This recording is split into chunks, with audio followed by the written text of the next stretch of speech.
오늘 설교를 나누기 이전에 먼저 간단한 영상을 하나 보도록 하겠습니다.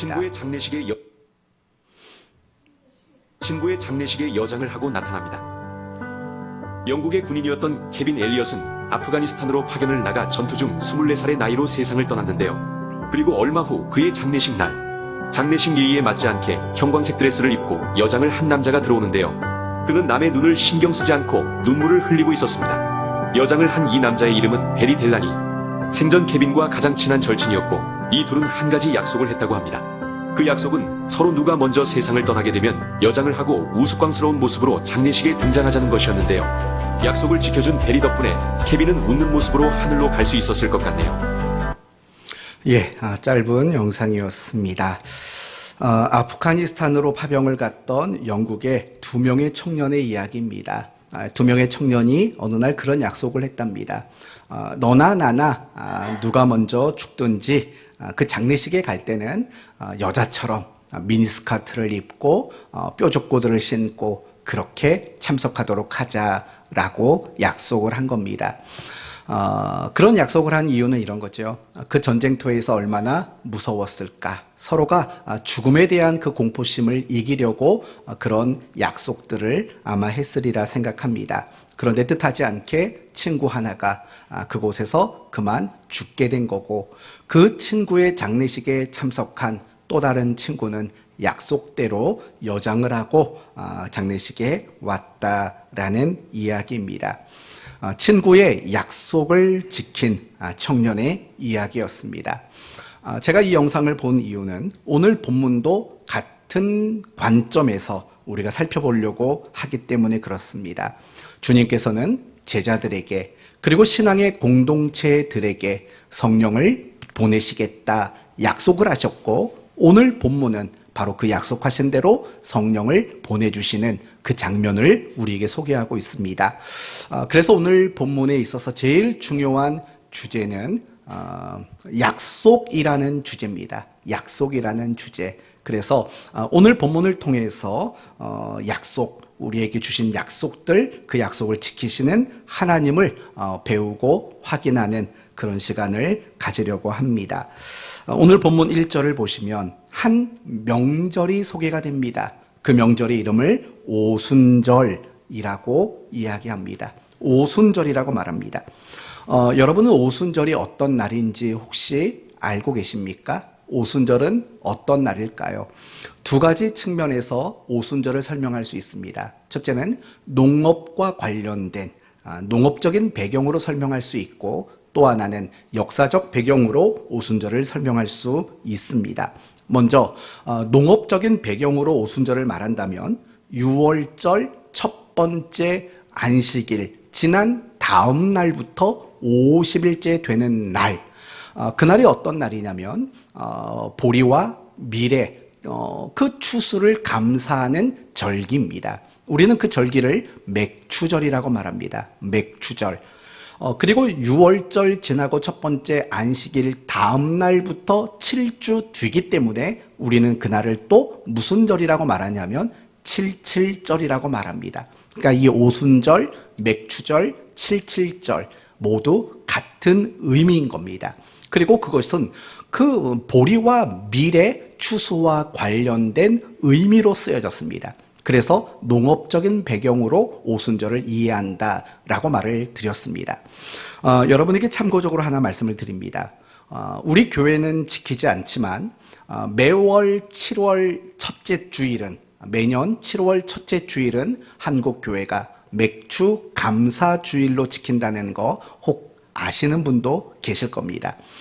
그런데 여러분, 많은 성도들이 오해하는 게 뭐냐면 이 맥추 감사 주일을 성경에서 나오는 맥추절과 연관해서 생각하는 분들이 있는 겁니다. 사실 전혀 무관한 겁니다. 전혀 상관이 없어요. 왜 상관이 없냐? 일단은 생각해 보십시오. 맥추절, 맥추 감사라는, 여러분 그 날짜는 6월절이 지나고 며칠째 되는 날입니까? 50일째 되는 날입니다. 그렇다면 우리가 부활주의를 지킨 이후로 50일째 되는 날이 맥추절이 되어야 합니다. 그러나 7월 첫째 주일을 맥추감사주일로 지키는 건 성경의 맥추절과 전혀 상관이 없는 겁니다. 또 하나, 어떤 사람들은 수장절과 추수감사주일을 연관해서 생각하는 분도 있습니다. 사실 그것도 아닙니다. 단지 한국 교회가 7월 첫째 주를 그리고 11월 세 번째 주일을 맥추감사주일과 추수감사주일로 지키는 것 뿐이지, 그게 성경에서 말하는 맥추절과 수장절과 연관하는 절기로 생각한다면 그건 굉장히 잘못된 겁니다. 왜 잘못된 거라고 말하냐면, 그렇다면 한국 교회는 유월절을 지킬까요? 안 지킵니다. 우리는 유월절을 지키지 않습니다. 따라서 맥추절 또는 더 나아가서 수장절을 지킬 이유가 없는 겁니다. 그것은 단지 한국의 신앙의 전통으로 정해진 날들인 것뿐이지 성경에 말하는 맥추절과 수장절과 전혀 상관이 없다는 점을 여러분이 이해하셨으면 좋겠습니다. 중요한 것은 이 오순절이라는 것은 농사와 관련된 절기라는 것, 그러나 역사적인 배경도 가지고 있는 겁니다. 어떤 배경이냐면 6월절을 이스라엘 백성들이 애굽에서 구원받은 날로 기념하며 지키듯 맥추절은 하나님 백성으로서의 삶을 시작한다라는 개념으로 바로 이 맥추절, 오순절을 지켜왔던 유대인의 전통이 있다는 것을 역사적 배경으로 여러분이 이해를 하시면 좋을 것 같습니다. 그래서 오늘 본문에 나오는 오순절의 성령이 강림하는 이 사건을 자세히 들여다보면 구약의 한 사건이 연상되게 되어 있습니다. 어떤 사건이냐면 출애굽기에 나오는 시내산에서 율법을 받는 그 장면의 모습과 대단히 흡사한 모습으로 오순절 성령 강림이 이루어졌다는 것을 우리는 보게 되는 거죠. 여러분, 시내산의 사건이 의미하는 게 뭘까요? 율법을 수여받았다? 그것은 그들이 이제는 하나님 백성으로서의 삶을 시작한다라는 의미라는 거예요. 바로 오순절도 마찬가지예요. 그래서 많은 신학자들은 이 오순절 사건을 교회가 탄생했다, 이제 비로소 이 땅의 교회가 공식적으로 출발하는 사건이다 라고 오순절을 상징적으로 설명하는 분들도 많이 있는 겁니다. 그러한 것들은 결국은 이 오순절은 농사와 관련된 절기이기도 하지만 하나님 백성으로서의 삶을 출발하는 절기로도 이해했다라고 우리가 생각을 하면 되는 겁니다. 이제 계속해서 오늘 말씀을 보시면 1절에 그들이 다 같이 한 곳에 모였더니라고 말합니다. 여기선 굉장히 중요한 뜻이 담겨 있습니다. 단지 같은 장소에서 그들이 모여 있었다라는 말이 아닙니다. 더 중요한 것은 어떤 뜻이냐면 성령을 주시겠다고 약속하신, 그 약속하신 성령을 기다리는 같은 마음으로 그곳에 있었다라는 뜻을 가지고 있는 거죠. 같은 마음이었다라는 게 중요한 겁니다. 여러분, 예루살렘 교회, 즉 초대교회가 출발하는 그 첫 장면이 결국은 같은 마음이었던 겁니다. 그래서 우리가 사도행전을 계속 읽다 보면 이 초대교회 성도들의 가장 두드러진 특징을 뭐라고 말하냐면 늘 마음을 같이하여 그들이 한 마음을 이루어 라는 이런 특징적인 그들의 모습들을 우리에게 굉장히 자주 언급하고 있다는 것을 보게 되는 겁니다. 그건 굉장히 중요한 겁니다. 교회는 결국 같은 마음을 가져야만 참다운 교회가 되어질 수 있기 때문에 그런 겁니다. 우리 교회도 마찬가지입니다. 항상 우리 교회도 어떤 일, 어떤 사역을 하든지 간에 우리 모두는 같은 마음을 품어야 되는 겁니다. 그럴 때 교회는 교회로서 가장 큰 힘을 발휘할 수 있기 때문에 그렇습니다. 이제 계속해서 2절, 3절 말씀을 보시면 2절 이하의 말씀을 보시면 이제 그들에게 성령이 강림하는 사건이 나옵니다. 자세히 보시면 세 가지 현상이 그들에게 나타납니다. 첫 번째 현상은 호련히 하늘로부터 급하고 강한 바람 같은 소리가 있어. 여기서 제일 중요한 것은 어떤 소리가 들렸다라는 겁니다. 소리가 들렸다. 그리고 3절, 마치 불의 혀처럼 갈라지는 것들이 그들에게 보여 각 사람 위에 하나씩 임하여 있더니. 어떤 불과 같은 어떤 형상들이 각 사람 위에 임했다라는 거예요. 여러분, 신의 산에도 똑같은 이야기가 나와요. 우레와 같은 소리, 천둥 소리 같은 거, 그 소리가 산을 진동했다고 이야기해요. 그러면서 하늘에서 번쩍번쩍 거리는 뭔가가 있었다라고 묘사하고 있는 거죠. 세 번째 현상은 뭐냐면, 다 성령의 충만함을 받고 성령이 말하게 하심을 따라서 다른 언어들로 말하기를 시작했다. 다른 언어로 말하기 시작했다라고 말을 합니다. 이 부분들이 성령이 강림했을 때 나타나는 세 가지 현상들이었습니다. 오늘은 그런 세부적인 내용까지 다루지 않을 겁니다. 오늘 본문을 가지고 앞으로 2번 또는 많으면 3번 정도 이 말씀을 조금 더 자세히 살펴볼 계획을 가지고 있습니다. 중요한 것은 무엇이냐면 그들에게 성령이 강림했다라는 거예요. 그런데 하나만 더 주목할 것은 이거예요. 2절 말씀을 보시면 호련히 하늘로부터 급하고 강한 바람 같은 소리가 있어 그들이 앉은 온 집에 가득하여. 그들이 앉아 있답니까? 서 있었답니까? 앉아 있었답니다. 여기서 우리가 추측할 수 있는 것은 뭐냐면 그들이 성령이 강림하는 것을 경험하게 되었는데 어느 시간에 그들이 도대체 뭐하고 있는 순간에 성령이 강림했는가를 추측할 수 있는 단어입니다. 무슨 말인가 하니 이거죠. 여러분, 당시 유대인들은 기도할 때 서서 기도했을까요? 앉아서 기도했을까요? 서서 기도했던 것이 당시 유대인의 기도의 습관이었어요. 그렇다면 당시 유대인들이 하나님의 말씀을 들을 때는 앉아 있었을까요? 서 있었을까요? 또 반대로 앉아 있었던 거예요. 그래서 오늘 본문 말씀을 보면 그들이 앉아 있는 집에 가득했다라고 말하는 것은 누구인지는 몰라요. 하지만 그들이 하나님의 말씀을 듣고 있는 가운데 성령이 임했다라고 대부분 학자들은 그렇게 추측을 하게 되는 겁니다. 결국 중요한 것은 무엇이냐면 오늘 본문이 우리에게 가르쳐주고자 하는 첫 번째 메시지는 주님께서 약속하신 그 성령을 보내주셨다라는 거죠. 다르게 말한다면 주님은 약속을 지켜주셨다라는 거예요.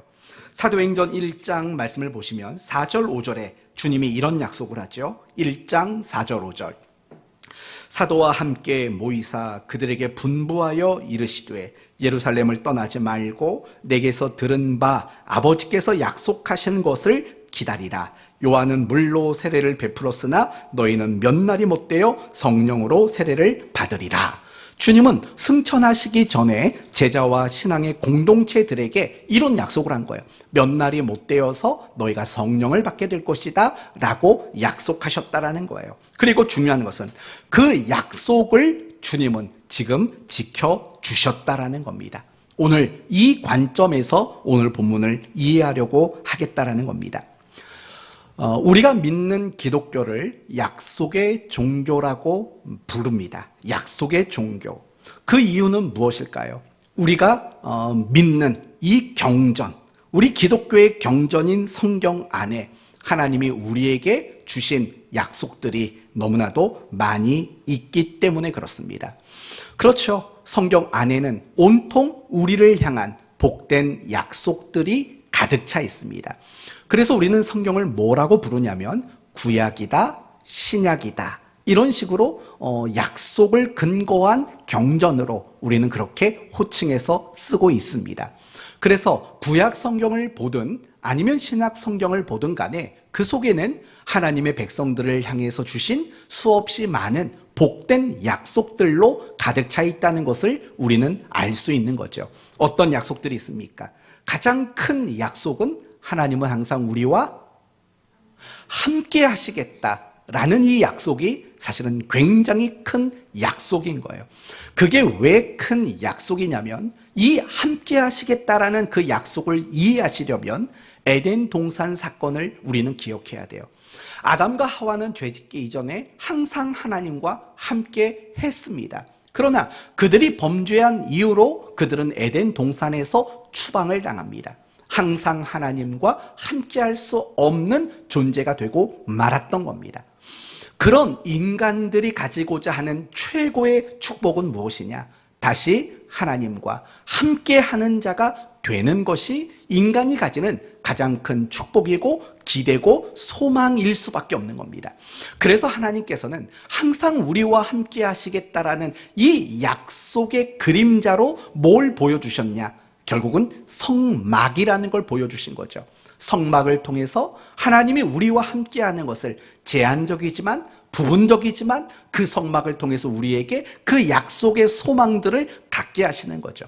그리고 이 성막의 시대가 끝난 다음에는 성막 대신에 하나님은 무엇을 짓도록 만드셨냐면 성전이라는 것을 짓도록 만든 거죠. 그래서 더 견고하게, 더 하나님이 분명하게 임재하시는, 그래서 솔로몬 성전이 지어지고 완공되고 하나님 앞에 드려질 당시 어떤 일이 일어났느냐? 바로 구름이 그 성전 안에 가득 차게 되는, 하나님이 충만하게 그들 가운데 임재하는 이야기들이 우리에게 소개가 되는 거죠. 그러나 중요한 것은 이 성전 역시도 하나님이 자기 백성들과 영원히 함께하는 그런 구조물은 될 수 없었던 거죠. 그래서 결국에는 예수 그리스도가 이 땅에 오셔서 많은 사람들에게 했던 이야기가 뭐냐면, 저 성전을 헐라, 내가 며칠 만에 다시 짓겠답니까? 사흘 만에 다시 짓겠다라고 이야기를 하는 거죠. 결국 그 이야기는 뭐냐? 저 성전은 하나님이 함께 하시겠다라는 그 약속의 진정한 성취가 될 수 없다라는 거죠. 그리고 하나님이 영원히 함께 하시겠다라는 그 약속의 진정한 성취는 누구를 통해 이루어진다는 겁니까? 자기 자신, 예수 그리스도를 통해서 이루어지는 거죠. 그래서 예수님이 이 땅에 태어나셨을 때 마태복음의 말씀을 보시면 예수님의 이름이 두 가지예요. 하나는 예수라 하라 라는 이름이 등장하고, 또 하나의 이름은 무엇이죠? 임마누엘. 그렇죠? 임마누엘이라 하리라. 하나님이 우리와 함께 하실다. 바로 그것을 완성하고 성취시키기 위해 이 땅에 오신 분이라고 성경은 이야기하고 있는 거예요. 그래서 하나님이 우리와 항상 함께 하신다라는 이 약속은 성경에 있는 수없이 많은 그 약속들 가운데 가장 대표적인 약속인 것이고 가장 중요한 약속이라고 말할 수 있는 거예요. 그거 말고도 얼마나 많은 약속들이 있습니까? 우리를 지키시겠다, 우리를 인도하시겠다, 우리를 보호하시겠다, 우리를 도우시겠다, 우리에게 응답하시겠다, 그 밖에도 얼마나 많은 약속들이 성경에 있는지 우리는 잘 알고 있을 겁니다. 그래서 우리 기독교를 약속의 종교라고 말하는 거죠. 그러나 우리 기독교를 약속의 종교라고 말하는 더 중요한 근거가 있습니다. 그것은 무엇이냐면, 하나님이 우리에게 수없이 많은 약속만 주신 분이 아니라 주신 그 모든 약속을 어떻게 하시기 때문입니까? 반드시 지켜주시는 분이시기 때문에 우리는 기독교를 약속의 종교라고 말하고 있는 거죠. 그래서 우리가 성경을 읽다 보면 그 성경 속에 만나는 그 사람들이 누구냐? 하나님의 약속을 이루어 주심을 경험한 사람들의 이야기라는 것을 우리는 볼 수 있는 거죠. 아브라함의 경우에는 어떻습니까? 하나님이 아브라함에게 자식을 주겠다고 약속했습니다. 그리고 그 약속을 하나님은 지키셨습니다. 요셉에게는 높은 지위를 갖겠다고 약속하셨고 그 약속도 하나님은 지키셨습니다. 하나님은 이스라엘 백성들에게 가나안에서 나는 곡식을 먹을 때까지 끊이지 않고 뭘 주시겠다고 했습니까? 만나를 주시겠다고 했습니다. 그리고 그들이 가나안 땅에 들어간 이후에 그들의 소산을 먹는 그날 만나가 멈추게 되었습니다. 이런 것들이 우리에게 보여주는 것은 무엇이냐면, 결국 하나님은 자신이 우리에게 하신 그 모든 약속 중 하나라도 지키지 않은 것이 없다라는 겁니다. 히스기야에게는 생명을 연장시키겠다고 약속하셨고 15년의 생명을 더 연장시켜 주신 거죠. 하나님은 이처럼 우리에게 하신 모든 약속들을 지켜주시는 분이십니다. 어쩌면 성도들 가운데에서는 그런 질문을 하고 싶은 분들이 계실지도 몰라요. 아니, 어떻게 약속을 다 지킬 수 있을까라고 질문하실지도 몰라요. 그런 생각을 하고 그런 질문을 하는 사람은 정상적인 사람이에요. 정상적인 사람이죠. 왜냐하면 우리의 수준이나 우리의 존재는 절대로 약속을 다 지키지 못하는 수준이고 약속을 지키지 못하는 존재이기 때문에 그래요. 여러분 어떻습니까? 여러분은 약속한 걸 다 지키십니까? 못 지키죠. 못 지킨다고요. 우리는 정말 작은 거, 아무것도 아닌 약속조차도 우리는 제대로 지킬 수 있는 그런 실력과 그런 수준이 우리에게는 사실은 없어요. 우리는 그런 수준이 못 돼요. 그러니까 하나님이 모든 약속을 지키신다라는 이 말이 우리는 이해가 될 수 없는 거고, 그래서 어떻게 하나님은 약속을 다 지킬 수 있을까라고 의구심을 품는 거, 그것은 너무나도 당연한 거예요. 그러나 하나님은 우리와 다르잖아요. 우리와 동일한 수준도 아니고 우리와 동일한 실력을 가지신 분이 아니라고요. 하나님은 자기 이름을 뭐라고 밝히셨냐면 나는 스스로 있는 자다. 이걸 세 글자로. 나는 스스로 있는 자다. 이걸 세 글자로 바꿔보십시오. 나스자? 아니겠죠? 나스자가 아니죠. 뭐죠? 나는 스스로 있는 자다. 세 글자. 이거 웃기려고 하는 얘기가 아니라 이건 진지하게 물어보는 거예요. 뭐죠? 나는 스스로 있는 자다. 세 글자. 여호와. 여호와잖아요. 뭐 이렇게 어렵게 생각하세요? 우리 성도들의 특징이 그거죠. 제가 물어보면 다들 어렵게만 생각해요. 쉬운 걸 내는데도 여호와죠. 어느 날 80살 먹은 할아버지를 하나님이 부르셨죠. 가서 애굽에서 이스라엘을 건져내라고 말합니다. 그 할아버지가 누굽니까? 모세 할아버지죠. 모세 할아버지. 아니, 도대체 당신은 누굽니까? 그때 이름을 물은 겁니다. 그러자 하나님이 해주신 대답이 나는 여호와다 라고 그때 자신의 이름을 밝혀주신 겁니다. 나는 스스로 있는 자랍니다. 나는 스스로 있는 자. 과연 그 뜻은 뭘까요? 나는 스스로 있는 자다라는 뜻은 뭘까요? 나는 창조주다. 나는 누군가에 의해서 만들어진 존재가 아니다. 뭐 이런 뜻도 될 것입니다. 그러나 정말 중요한 뜻은 이런 뜻이 있어요. 나는 여호와라. 이게 영어로 말하면 I am that I am이에요. 그러니까 I am이 두 번 들어가요. 뭐냐? 이런 말인 거죠. 나는 하나님이기를 중단할 수 없는 하나님이시다 라는 말인 거예요. 이 말을 우리식대로 쉽게 말한다면 나는 누구의 도움도 필요하지 않는 존재이며 나는 누구에게 무엇의 방해도 받지 않는 존재다 라는 뜻이 바로 나는 스스로 있는 자다 라는 말의 뜻인 거예요. 여러분, 이 말은 우리에게 있어서 굉장한 말인 거예요. 나는 여러분을 향해서 하나님이 이렇게 말하는 거죠. 나는 하나님이기를 중단할 수 없는 하나님이다. 나는 무엇을 도움받지도 않고 나는 무엇에도 방해를 받지 않는 하나님이시다 라고 하나님은 이야기해 주시는 거예요. 그렇다면 여러분 생각해 보십시오. 그런 하나님이라면 우리에게 하셨던 그 약속들, 그게 정말 말뿐인 약속이시겠습니까?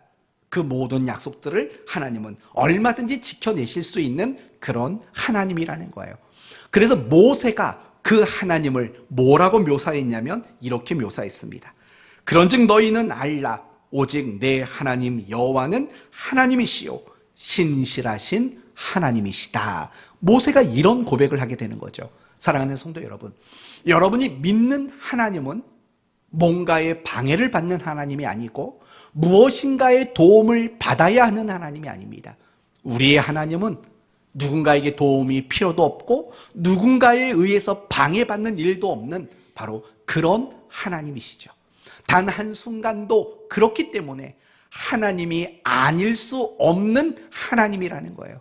그런 하나님이 바로 우리가 믿는 하나님이시고 그 하나님이 우리에게 많은 약속을 주셨고 따라서 모든 약속을 반드시 지키실 수 있는 하나님이라는 것을 믿는 여러분이 되셔야 됩니다. 나에게 약속을 주셨다.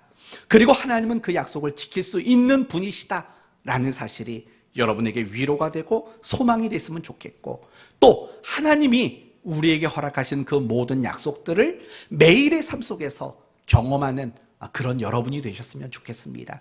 아마 이미 많이 경험하셨을 거예요. 여러분이 지금까지 신앙생활하면서 나에게 주셨던 약속들 그리고 그 약속들을 지켜주셨던 경험들 많이 있지 않습니까? 앞으로 남은 여러분의 모든 인생 속에서도 여러분에게 허락하셨던 그 약속들이 지켜지시는 그런 하나님을 경험하는 정말 복된 인생 살아가는 여러분 되시기를 바랍니다. 그러면 이제 조금만 더 생각해 볼 건 이런 겁니다. 성령을 보내시겠다. 주님은 약속하셨고 그 약속을 지켰습니다. 더 넓게 말하면 하나님은 우리에게 많은 약속을 주셨고 모든 약속을 지키실 수 있는 분이십니다. 그 사실을 우리에게 말하는 이유는 뭘까요? 간단하죠. 우리 모두가 하나님의 약속을 붙잡고 살아가는 사람이 되라는 거죠. 제가 이런 말을 하는 이유는 이런 뜻인 겁니다. 많은 성도들이 하나님의 약속을 압니다.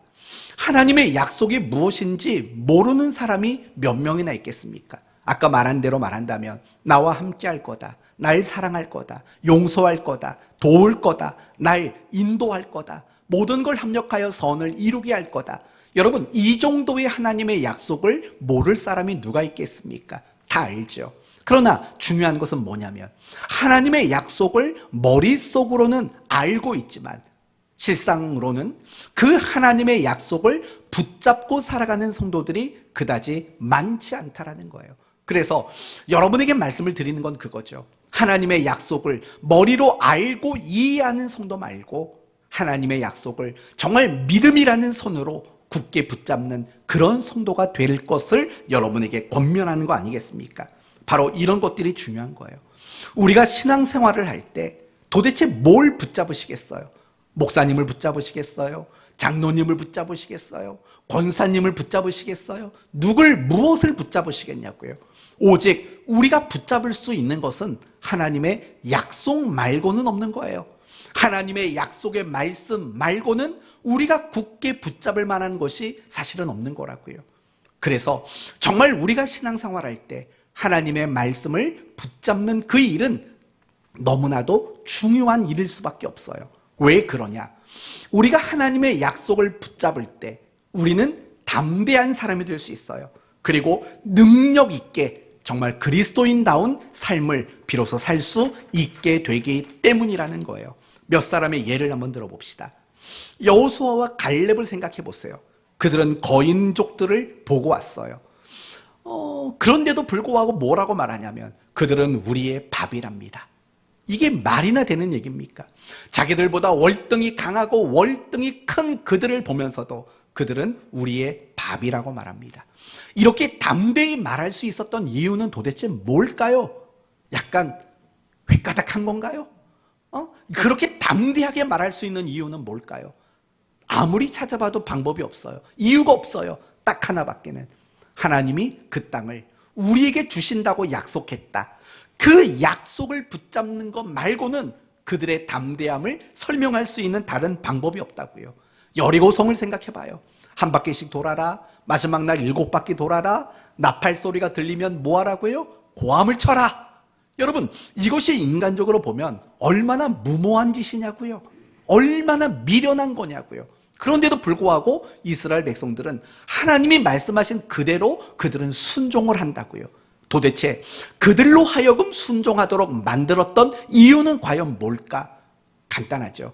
내가 그 성을 너희에게 줄 것이다라는 하나님의 약속을 붙잡았기 때문에 미련해 보이고 무모해 보이는 그 순종들이 가능할 수 있었던 건 아니겠습니까? 사도 바울 역시도 마찬가지죠. 재판을 받기 위해서 로마로 가고 있습니다. 알렉산드리아 배를 타고 가는데 유라굴로라는 광풍입니다. 다른 사람들은 다 죽겠다고 벌벌벌 떱니다. 절망합니다. 그러나 바울은 하나도 두렵지 않았습니다. 이유는 뭡니까? 하나님께서 바울에게 말했죠. 네가 가이사 앞에 설 것이다. 아무도 상하지 않을 것이다 라고 주셨던 약속 때문이라는 거예요. 풍랑이 갑자기 멈췄기 때문이 아니에요. 여전히 그 광풍은 불어요. 결국 배가 다 깨지지 않습니까? 그럼에도 불구하고 바울이 그렇게 담대할 수 있었던 이유, 약속을 붙잡을 수 있는 믿음의 손을 그가 가지고 있었기 때문이라는 거예요. 우리가 하나님의 약속을 붙잡을 수 있다는 것은 이렇게 특별한 힘과 능력을 공급받을 수 있는 것과 마찬가지라는 거예요. 여러분, 리빙스톤 아시지 않습니까? 이 사람이 누굽니까? 아프리카 선교의 개척자이며 아프리카 선교의 아버지라고 불리우는 사람입니다. 평생을 정말 아프리카에서 살다가 아프리카에서 순교한 아주 훌륭한 선교사님이시죠. 그분이 어느 날 잠시 고국에 돌아왔습니다. 그리고 대학교에서 초청을 받아서 강연을 했습니다. 그리고 그 강연 가운데 자신이 아프리카에서 당했던 수없이 많은 고난과 역경의 이야기를 설명해 줬습니다. 그러고 나서 이렇게 말했다죠. 내가 그래도 다시 아프리카로 돌아가서 거기서 내 생명을 바칠 것이다. 대학생들에게 그 이야기를 한 겁니다. 그랬더니 대학생들이 뭐라고 물어보냐면, 선교사님, 다시 아프리카로 돌아갈 수 있는 그 힘이 어디에서 나오셨습니까? 어디에서 나온 겁니까? 라고 묻습니다. 그러자 리빙스톤 선교사님이 이렇게 말했다죠. 하나님의 약속이 나를 움직이고 있다네 라고 말을 했다라는 거예요. 항상 세상 끝날까지 항상 함께 하시겠다라는 그 하나님의 약속을 내가 붙잡았는데 내가 다시 그곳으로 돌아가지 못할 이유가 없다고 그렇게 말했다고 합니다. 전해지는 이야기에 의하면 리빙스톤 선교사님은 기도하는 자세로 천국에 가셨답니다. 두 손을 모으고 침대에 엎드려 무릎 꿇어 기도하는 모습으로 운명하셨다고 합니다. 근데 그 기도하는 그 침대 맡에 성경이 펴 있었는데 그 성경의 본문이 마태복음 28장 18절에서 20절 말씀이 펴 있었답니다. 그리고 거기에 별표, 우리 옛날에 공부할 때 빨간색 별표 치고 중요했죠? 진짜 중요한 건 별 3개 정도 쳐놓고 했지 않습니까? 거기에 그런 말이 써 있었답니다. 존귀한 분의 약속의 말씀이라고 쓰여져 있었다고 합니다. 여러분, 아프리카에서 선교하는 것 자체가 그렇게 쉬운 일이겠습니까? 얼마나 힘들고 고달프겠습니까? 그러나 그곳에서의 사명을 마다하지 않을 수 있었던 그 힘의 원천, 어디서 나왔을까? 결국 하나님의 약속을 붙잡는 데서 나오게 되는 겁니다. 우리 주변에 어떤 그리스도인들을 보면은요, 정말 힘들고 어려운 순간들을 겪어요. 근데 그분의 얼굴에 웃음이 떠나지 않고 그분의 삶에 기쁨이 떠나지 않고 하나님 말씀에 순종하는 그 모습들이 한결같은 분들이 있어요. 여러분, 그분들의 특징이 뭔 줄 아십니까? 하나님의 약속을 정말 굳게 붙잡고 살아간다라는 특징이 그들에게 있다라는 거예요. 그런데 여러분, 반대로 생각해 보셔야 돼요. 하나님의 약속을 붙잡지 못하게 되면 어떻게 되는가? 이렇게 되는 거죠. 작은 일에도 절망하고 낙심하고 두려움에 벌벌벌 떠들고 늘 시험에 빠질 수밖에 없는 그런 사람이 될 수밖에 없는 거죠. 불신앙적인 모습으로 살 수밖에 없는 것 아닙니까? 아까 말했던 가나안 정탐꾼 여호수아 갈렙 말고 10명을 생각해 봐요. 그들은 뭐라고 말했다고요? 우리는 그들 앞에 메뚜기와 같다고요. 우리는 절대로 그 땅을 얻을 수 없다라고 낙심하고 절망하고 두려워하고 정말 소리 높여 그들은 울었다고요. 왜 그런 줄 아십니까? 그들은 하나님의 약속, 그 땅을 주시겠다라고 하셨던 그 하나님의 약속을 그들은 붙잡지 못했기 때문이라는 거예요. 혹시 여러분이 매일매일의 삶에서 10명의 정탐꾼들은 혹시 아니십니까? 하나님이 약속한 거는 알아요. 그리고 정말 그 땅을 내다보니까 너무 좋아요. 그런데 그 약속을 붙잡지 못해서 매 순간순간 낙심하고 매 순간 절망하고 늘 두려움밖에 없고 한숨밖에 없고 늘 답답함밖에 없고 늘 괴로움밖에 없는 그런 인생을 살아가고 있다면 어쩌면 그런 우리는 10명의 정탐꾼과 전혀 다르지 않다라는 거예요. 우리는 왜 그럴 수밖에 없을까? 마찬가지인 거죠. 하나님이 우리에게 주셨던 그 귀하고 복된 약속들을 하나도 붙잡고 살지 못할 때 우리는 그렇게 무능력한 그리스도인, 정말 불신앙을 날마다 나타내며 살아가는, 낙심과 절망에 애워싸여서 살아가는, 늘 한숨밖에 쉴 수 없는 그런 인생을 우리는 살게 될 수밖에 없다는 거예요. 우리 주변에 많은 그리스도인들의 모습인 거죠. 조금만 어려우면 얼굴빛이 바뀌고 조금만 힘든 일이 있으면 전혀 딴 사람이 돼버리고 조금만 괴로운 일이 있으면 절망해서 허우적거리는 이런 그리스도인들, 결국에는 우리가 그런 그리스도인들이 될 수밖에 없는 이유는 하나님의 약속을 굳게 붙잡는 그 일이 우리에게 실패하기 때문에 그런 거예요. 물론 이 두 가지 일들은 날마다 바꾸어가며 경험할 거예요. 내가 어떨 때는 하나님의 약속을 붙잡았더니 담대함을 경험한 순간도 있을 거예요. 그러나 어떨 때는 내가 하나님의 약속을 놓쳤더니 낙심과 절망만 있는 그 순간을 보냈던 경험도 분명히 있을 거라고요. 지금 여러분은 어느 순간에 있습니까? 내 환경과 내 현실이 어떠하든 나는 하나님의 약속을 붙잡고 있는지, 절대로 우리에게 실패가 되지 않고 우리에게 해가 되지 않도록 만드시겠다라는 그 하나님의 약속을 나는 정말 붙잡고 있는지를 생각해 보셔야 돼요. 적어도 낙심과 절망과 두려움이 여러분의 마음을 사로잡았다면 그건 어쩌면 여러분이 하나님의 약속을 붙잡지 못했기 때문일 수 있다는 사실도 스스로를 점검해 볼 필요가 있다는 거예요. 사랑하는 성도 여러분, 내가 하나님의 약속을 아는 것도 중요해요. 하지만 내가 하나님의 약속을 아는 것만 우리에게 힘이 되진 않아요. 때로는 하나님의 약속을 알지만 그 알고 있는 약속조차도 내게 아무런 힘이 되지 않을 때가 있어요. 많이 경험하잖아요. 여러분에게 하나님의 말씀으로 위로하고 권면해도 그게 위로가 되지 않고 그게 힘이 되지 않았던 적이 많잖아요. 왜 그럴까요? 하나님의 약속을 모르기 때문이 아니에요. 내가 그 하나님의 약속을 붙잡지 못하기 때문이라는 거죠. 그래서 존 버년의 철로역정이라는 책을 보면 한 크리스찬이 절망이라는 거인에게 붙잡혀서 절망이라는 성에 갇히게 되는 이야기가 나와요. 그리고 그 크리스찬이 절망의 성에서 어떻게 빠져나온 줄 아세요? 뭘 써먹었는 줄 아십니까? 약속이라는 열쇠를 가지고 절망의 성에서 탈출하는 장면이 나온다고요. 우리에게 시사하는 바가 굉장히 커요. 우리는 인생을 살다 보면 염려라는 거인에게 붙잡혀요. 두려움이라는 거인에게 붙잡혀요. 불행이라는 거인에게 붙잡혀요. 절망과 낙심이라는 거인에게 붙잡혀 살 때가 많다고요. 그 붙잡힌 거인에게서 여러분이 벗어나기를 원하신다면 여러분이 방법을 쓸 수 있는 방법은 한 가지예요. 하나님의 약속을 붙잡는 거.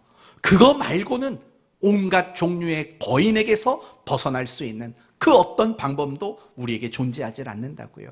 사랑하는 성도 여러분, 신앙생활이란 뭘까요?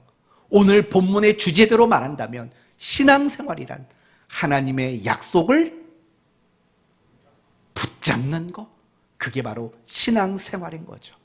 여러분은 이런 의미로 지금 신앙생활을 잘하고 계십니까? 뭘 물어보는 건지 알죠? 내가 하나님의 약속을 잘 붙잡고 있는가? 놓치고 있는가? 그걸 여러분에게 묻고 있는 겁니다. 하나님의 약속을 붙잡는 것, 그것이 바로 우리가 신앙생활을 잘하고 있다라는 증거가 된다라는 겁니다. 그렇다면 하나님의 약속을 붙잡는다라는 말의 뜻이 뭘까요? 이게 참 알다가도 모르는 얘기인 거죠. 하나님의 약속을 붙잡고 살아야 된다. 알죠? 다 이해하시죠? 그럼 그걸 말로 설명해 보세요. 어떻게 설명하시겠습니까? 내가 하나님의 약속을 붙잡는다. 이걸 어떻게 설명해야 됩니까? 난 하나님의 약속을 믿어. 하나님은 약속 지킬 걸 난 알아. 이게 약속을 붙잡는 걸까요? 그렇지 않죠. 내가 하나님의 약속을 붙잡는다. 과연 그게 뭘까? 또 이렇게도 생각할 수 있겠죠. 나는 하나님의 약속을 붙잡고 있는가를 점검하는 방법이 뭔가, 이걸 보면 알 수 있는 거예요. 답을 간단하게 드릴게요. 내가 하나님의 약속을 붙잡고 있다라는 말은 이런 뜻인 거예요. 하나님이 무엇인가를 약속하시면서 우리에게 요구하시는 내용이 있다고요. 그 내용을 갖출 때 여러분은 약속을 붙잡고 있는 거예요. 이런 예를 들면 될까요? 하나님은 우리가 기도하면 응답해 주시겠다라고 약속하셨어요. 우리가 기도하면 하나님은 우리를 도와주시겠다고 약속했어요. 그러면 그 약속을 붙잡는 방법은 무엇을 하는 걸까요? 기도지요. 그렇죠? 기도하면 응답해 주겠다. 기도하면 우리를 도와주겠다. 약속을 붙잡는 방법은 기도하는 거예요. 기도하는 거죠. 또 하나님은 순종하는 사람에게 천대에 이르도록 복을 주겠다. 이 약속을 붙잡는 건 어떻게 하는 거죠? 순종. 순종하는 게 그 약속을 붙잡는 거죠. 또는 이거는요. 하나님은 회개하는 자를 용서하시겠다고 약속했어요. 이 약속을 붙잡는 건 뭐죠? 어떻게 하는 거죠? 회개하는 거죠. 바로 그걸 말하는 거예요. 하나님이 우리에게 무엇인가를 약속하면서 요구하시는 게 있다고요. 기도하면 응답하겠다. 그러면 기도하는 게 그 약속을 잡는 거예요. 회개하면 용서하겠다. 내가 회개하는 게 그 약속을 붙잡는 거예요. 온전한 11조를 드리면 쌓을 곳이 없도록 복을 주겠다. 그러면 여러분, 이 약속을 믿는 방법은 뭐예요? 온전한 11조를 드리는 거죠. 그게 그 약속을 붙잡는 거예요. 그럼 이제 여러분 자신을 생각해 봐요. 나는 약속을 붙잡고 사는가? 나는 약속을 붙잡고 사는가? 얼마든지 점검될 수 있는 거죠. 여러분이 하나님의 약속을 붙잡고 살아간다면, 그리고 비로소 능력 있고 담대한 그리스도인이 될 수밖에 없다라는 거예요. 이제 끝으로 하나만 말씀을 드리고 마칩니다. 그렇다면 이제 우리는 어떻게 살아야 하는가가 명확해졌어요. 매 순간순간마다 어떻게 살아요? 하나님의 약속을 붙잡고 살아야 돼요. 그러면 하나님의 약속을 붙잡고 살아야 하는 우리에게 필요한 것이 뭘까? 저는 인내와 기다림이라고 생각합니다. 인내와 기다림.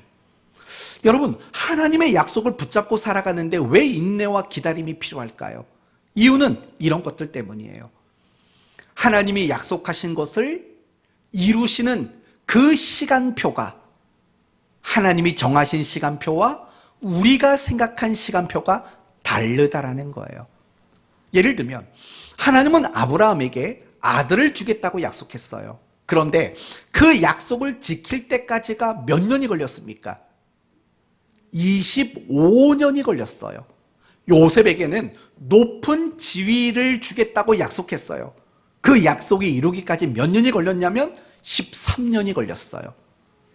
여러분, 바로 이런 것들이에요. 그러나 아브라함이 생각했던 하나님이 그 약속을 지켜주시는 시간표는 언제였을까요? 적어도 25년은 아니었어요. 뭘 보면 알 수 있죠? 하갈, 이스마엘, 엘르에셀, 이런 사람들의 이름이 등장한다는 건 뭐냐? 그것은 결국, 아니 왜 약속을 빨리 안 지키십니까? 아브라함이 생각했던 약속이 지켜지는 시간표와 하나님의 약속의 시간표가 달랐다라는 것을 보여주는 게 하갈과 엘르에셀 이야기 아니겠습니까? 다 그런 것들이에요. 우리도 마찬가지인 거예요. 하나님은 분명히 다양한 약속을 우리에게 주셨어요. 그리고 우리가 기대하는 시간표와 하나님이 그 약속을 지켜주시는 시간표는 다를 때가 굉장히 많아요. 아니, 어떤 면에서 본다면 거의 다 달라요. 왜 다르냐? 우리는 늘 조급하니까. 어쩌면 대한민국 성도들과 하나님의 시간표는 더 많이 다를지 몰라요. 왜냐? 우리 대한민국 성도들은 항상 빨리빨리 그거 아닙니까? 빨리빨리 그런 거라고요. 시간표가 굉장히 많이 다를지도 몰라요. 특히 저는 더 많이 다를지도 몰라요. 저는 더 여러분보다 굉장히 조급하니까. 저는 머릿속에 뭔가 계획이 있으면 아무 일도 못해요.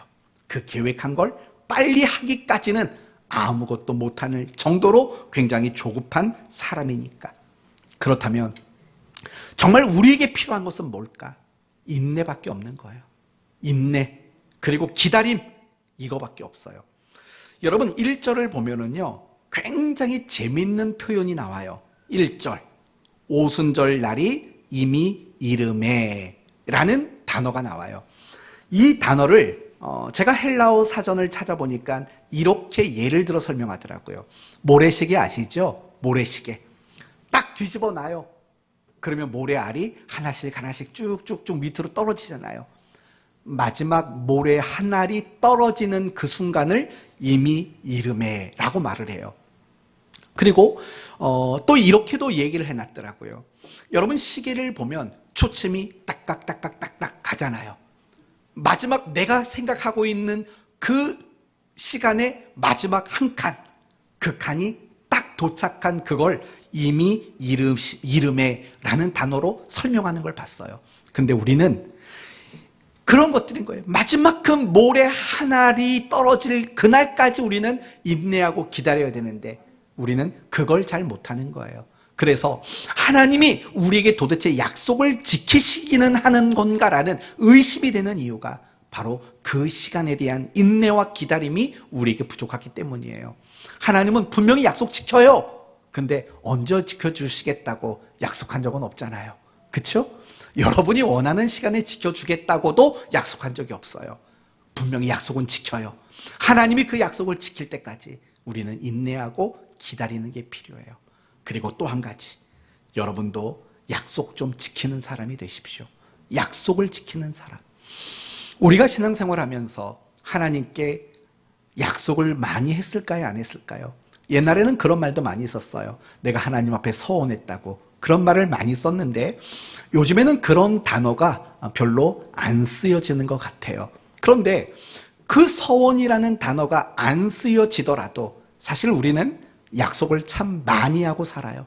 매 주일마다, 매 예배 시간마다 말씀 듣고 나면 여러분 하는 얘기가 있잖아요. 아멘 하잖아요.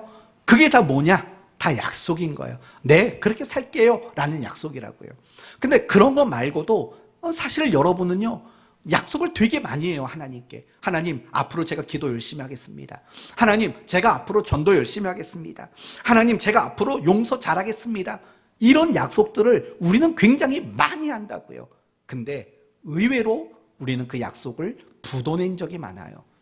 어떤 경우에는요, 내가 하나님께 약속한 그것조차도 잊어버릴 때가 사실은 얼마나 많은지 몰라요. 세상 사람도 시간 약속 안 지키고 어떤 약속을 안 지키면 훌륭한 사람 아니잖아요. 사실 신앙생활도 마찬가지인 거예요. 내가 하나님 앞에 했던 약속들 분명히 있을 거라고요. 여러분이 24살 겨울에 했던 약속 기억나세요? 왜 갑자기 뜬금없이 24살이냐고요? 그냥 한번 해본 말인 거죠. 여러분이 40살 때 했던 약속은 기억나세요? 60살 때 했던 약속은요? 여러분이 70살 때 했던 약속들은요? 기억나시냐고요? 지키셨나요? 아니면 잊고 살고 계시냐고요? 하나님은 우리에게 약속한 바를 다 지키시는 신실한 분이세요.